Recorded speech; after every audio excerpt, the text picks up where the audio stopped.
ভক্তকুলে সালমানের একটি বিষয়ে ব্যাপক সুনাম আছে, তা হল ভক্তদের প্রতি ভালোবাসা। গরিব অনাথের সাহায্য সহানুভূতিতে নিজেকে খান হিসেবে প্রমাণ করেছেন এই সালমান খান আবারও আলোচনায় আসছেন নতুন খবরে। তা হল ভক্তের ইচ্ছে পূরণে যাচ্ছেন তার সঙ্গে দেখা করতে। আর এই দেখা করতে যেতে চাওয়া মানুষটিকে সবাই চেনেন। চিকিৎসার প্রয়োজনে মুম্বাইয়ের সাইফি হাসপাতালে অবস্থান করা বিশ্বের সবচেয়ে মোটা নারী ইমান আহমেদ আবদুল্লাতি। 500 কেজি ওজনের এই নারী সালমানের ব্যাপক ভক্ত, সে কথা তিনি প্রকাশ করেছেন।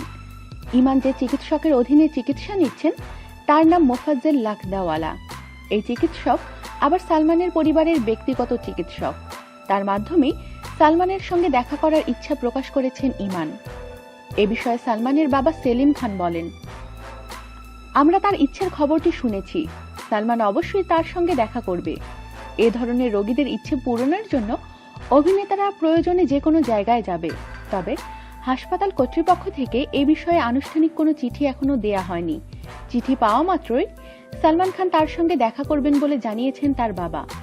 উল্লেখ্য, এর আগে আব্দুল বাসিত নামের এক পাকিস্তানি ভক্তের সঙ্গে দেখা করতে গিয়েছিলেন সালমান। 2015 সালে লিভার ট্রান্সপ্লান্ট করতে মুম্বাই গিয়েছিলেন এই পাক নাগরিক।